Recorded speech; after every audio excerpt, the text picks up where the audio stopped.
2024 के T20 world cup की champion team India ने चैंपियंस ट्रॉफी के लिए अपने स्क्वाड का ऐलान कर दिया है और 4 स्पिनर्स, 3 पेसर्स और एक बैटिंग डोमिनेंट साइड इंडिया ने तश्कील दी है चैंपियंस ट्रॉफी 2025 के लिए। सबसे पहले इंडिया के स्क्वाड पे नजर डालें तो टीम की कैप्टनसी कर रहे हैं रोहित शर्मा, वाइस कैप्टन हैं शुभमन गिल, उसके अलावा टीम में विराट कोहली, श्रेयस अय्यर, केएल राहुल, हार्दिक पांड्या, अक्षर पटेल, वॉशिंगटन सुंदर, कुलदीप यादव, जसप्रीत बुमराह, उनका फिटनेस मसाइल हैं, वो फिटनेस से रिलेटेड है। उसके बाद मोहम्मद शमी, अर्शदीप सिंह, जायसवाल, पंत और जडेजा। यह है टीम इंडिया जो चैंपियंस ट्रॉफी 2025 में कंपीट करेगी। इंडिया ने 3 मैचेस खेलने हैं। पहला मैच होगा against Bangladesh, second match will be against Pakistan और तीसरा मैच इंडिया ने अगेंस्ट न्यूजीलैंड खेलना है। ये तीनों मैचेस इंडिया के दुबई स्पोर्ट सिटी में खेले जाएंगे।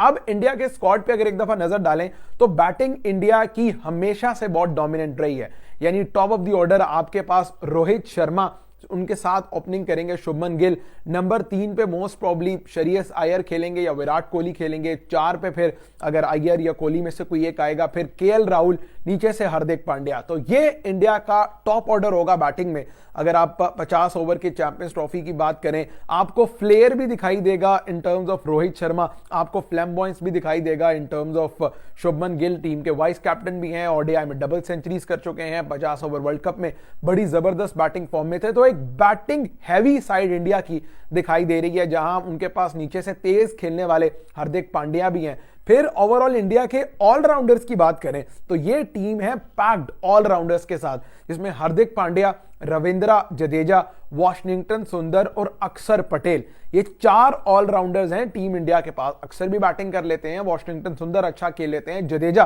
किसी से ढका छुपा टैलेंट नहीं है उनका। फिर स्पिनर्स की बात करें तो इंडिया ने once again considering the fact India ने अपने सारे मैचेस यूएई में खेलने हैं, तो उनको स्क्वाड पिक करते हुए बहुत ज्यादा एडवांटेज था, कंडीशंस का भी बहुत ज्यादा एडवांटेज था कि उन्होंने कहां खेलना है, किस तरह की पिचेस होंगी, किस तरह जो है वो बेहतर अंदाज से यूटिलाइज कर सकते हैं अपने। उस हिसाब से इंडिया ने अपना स्क्वाड तश्कील दिया है कि 4 स्पिनर्स रखना एक टीम में, वो भी 50 ओवर की। दिस गोज टू शो कि इंडिया ज्यादा स्पिन पर रिलाय कर सकता है। जडेजा, अक्षर पटेल, इसके अलावा कुलदीप यादव और वॉशिंगटन सुंदर, आपको राइट आर्म ऑप्शन मिल रहा है वॉशिंगटन सुंदर के उसमें, फिर लेफ्ट आर्म में जडेजा भी हैं, कुलदीप यादव भी हैं, अक्षर पटेल भी हैं। तो इंडिया ओवरऑल एक बहुत ही बैलेंस्ड टीम जो है वो दिखाई दे रही है। फिर बॉलिंग में obviously Jasprit Bumrah has been the key factor for India. उन्होंने पिछले जितने भी आईसीसी के, एशियन क्रिकेट काउंसिल के टूर्नामेंट खेले हैं, हमेशा बुमराह ने बड़े टूर्नामेंट्स में, बड़े ओकेजन में, बड़े मैचेस में इंडिया के लिए डिलीवर किया। And India once again would be looking at Jasprit Bumrah के वो फिट हो और उसके बाद जाकर चैंपियंस ट्रॉफी के लिए इन एक्शन दिखाई दें। अर्शदीप सिंह है, फिर मोहम्मद शमी जो है वो भरपूर अंदाज से रिकवर होकर इंडिया की टीम में कम बैक कर रहे हैं ओडीआई स्क्वाड में इंडिया के। अब हर्षित राणा को इंडिया ने शामिल किया है इंग्लैंड के अगेंस्ट, जो ओडीआई सीरीज इंडिया ने प्रॉब्ली 3 मैचेस खेलने हैं अपने घर में, वो इंडिया की टीम में शामिल होंगे। और हर्षित राणा ऑब्वियसली हमने देखा कि बॉर्डर गवास्कर ट्रॉफी में अच्छी बॉलिंग करते दिखाई दी है, आईपीएल में केकेआर की तरफ से लीडिंग विकेट टेकर थे, तो उनका इंपैक्ट भी सामने आएगा। इसके अलावा इंडिया की तरफ से वो प्लेयर्स जो एज अ बैकअप रखे गए हैं, यानी as a backup wicket keeper Rishabh Pant होंगे, as a backup opener India की टीम में जायसवाल होंगे। तो ये 2 प्लेयर्स हैं जो मोस्ट प्रोबेबली प्लेइंग 11 में नहीं हो सकते और इनको एज अ बैकअप रखा जाएगा। इसके अलावा वो बड़े नाम जो मिस आउट कर रहे हैं इंडिया की टीम से, इनमें आप सूर्या कुमार यादव देख रहे हैं स्क्वाड में, वो नहीं है। फिर मोहम्मद सिराज, उनका होना बनता था, उनको भी इस टीम में शामिल नहीं किया गया।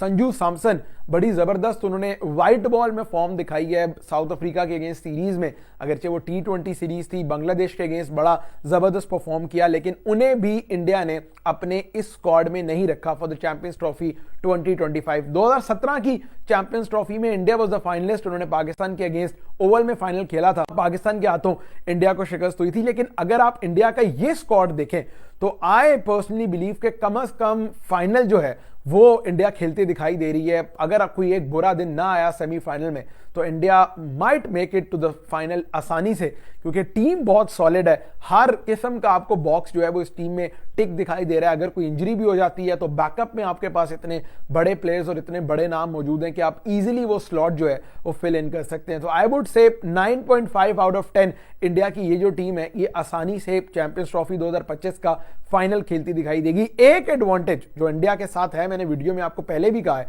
वो एक ही वेन्यू पर क्रिकेट खेलना है, ट्रैवल ज्यादा ना करना है। और एक ही वेन्यू पर जब आप क्रिकेट खेलते हैं, मौसम से, पिचेस से, ग्राउंड की डायमेंशन से, आउटफील्ड से, हर चीज से आप एकस्टम्ड हो जाते हैं और आप वहां पर बेहतर अंदाज से क्रिकेट खेल सकते हैं। तो इंडिया के लिए एडवांटेज है, अब उस एडवांटेज को वो अपने हक में किस तरह कन्वर्ट करके परफॉर्म ऑन द फील्ड किस तरह करते हैं। बट ये टूर्नामेंट जो है वो विराट कोहली, रोहित शर्मा जैसे बड़े प्लेयर्स का शायद आखिरी आईसीसी टूर्नामेंट भी हो सकता है, क्योंकि अगले साल तो फिर T20 वर्ल्ड कप है और 2027 में फिर जाकर जो है वो 50 ओवर वर्ल्ड कप आएगा। बट ये चैंपियंस ट्रॉफी में इंडिया के लिए परफॉर्म करना और आगे जाकर सेमीफाइनल, फाइनल खेलना बहुत ज्यादा इंपॉर्टेंट है। लेट्स सी इंडिया किस तरह परफॉर्म करता है, पहले इंग्लैंड के अगेंस्ट जो बायलैटरल सीरीज है उसमें, फिर उसके बाद चैंपियंस ट्रॉफी 2025 में।